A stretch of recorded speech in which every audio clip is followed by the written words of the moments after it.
মাননীয় স্পিকার, আপনাকে ধন্যবাদ। কার্যপ্রণালী বিধি ৭১ বিধি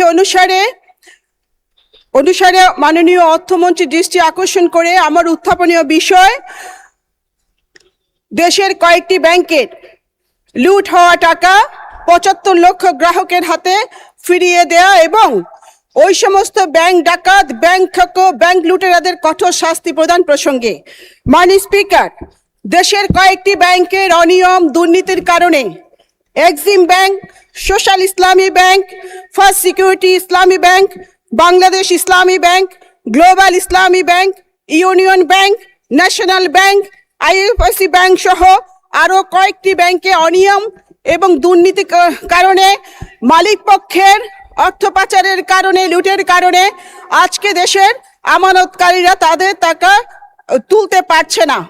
এই টাকা কোনো বিলাসিতার টাকা নয়, এই টাকা তাদের কষ্ট অর্জিত টাকা। এক বাবার মেয়ের বিয়ে দেবার খরচের স্বপ্ন, এক মায়ের চিকিৎসার শেষ ভরসা, এক শিক্ষার্থীর ভবিষ্যতের টিউশন ফি এবং ক্ষুদ্র ব্যবসায়ীর জীবন বাঁচানোর মূলধন এবং কারো পেনশনের সঞ্চয়। তারা অতি কষ্টে অর্জিত এই টাকাগুলো ব্যাংকে রেখেছিল। ব্যাংক মানুষের আস্থার জায়গা। ব্যাংক থেকে যদি টাকা লুট হয়, মানুষ কোথায় যাবে? মাননীয় স্পিকার, মানুষ যদি ব্যাংকে টাকা না রাখে তাহলে বিনিয়োগ কমে যাবে, অর্থের প্রবাহ থেমে যাবে, অর্থনীতি গভীর সংকটে পড়বে।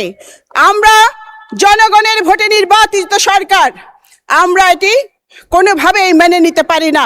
মাননীয় স্পিকার, একজন মানুষের টাকা ব্যাংকে পড়ে আছে, কিন্তু টাকার অভাবে সে চিকিৎসা করতে পারছে না।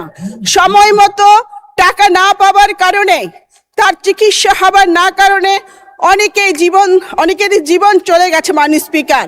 আর অন্যদিকে লুটেরা মালিক পক্ষ বিদেশে পালিয়ে গিয়ে নাকে সরিষার তেল মেখে আরামে ঘুমাচ্ছে। মাননীয় স্পিকার, এই সমস্ত লুটেরাদের তো এভাবে আরামে ঘুমাতে দেয়া যায় না। মাননীয় স্পিকার, এই মানুষগুলো, এই ৭৫ লক্ষ গ্রাহক আজকে সরকারের দিকে তাকিয়ে আছে।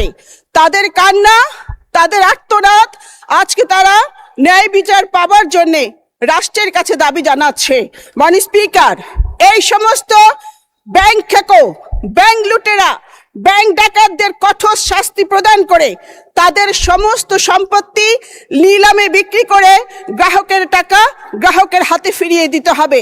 তবে জানতে পারলাম তাদের যে সম্পত্তি রয়েছে তারা তার চেয়ে ১০-১২ গুণ বেশি তারা টাকা লুট করেছে। এই কারণেই তাদেরকে ধরে এনে ফিরিয়ে এনে এই টাকা তাদের কাছ থেকে আদায় করার দাবি জানাচ্ছি। মাননীয় স্পিকার, একজন মানুষের জীবনে কত টাকার প্রয়োজন? আমরা তো ইচ্ছে করলে বেশি আমরা খেতে পারি না, বদ হজম হয়। তাই এই সমস্ত বদ হজমকারী লুটেরাদের ফিরিয়ে আনার দাবি জানাচ্ছি। এই বিষয়টির সাথে ৭৫ লক্ষ গ্রাহক জড়িত, মানুষ জড়িত। মাননীয় সদস্য মনোযোগ আকর্ষণ করেছেন, সম্পর্কের সময় আপনার স্টেটমেন্টটা দিবেন।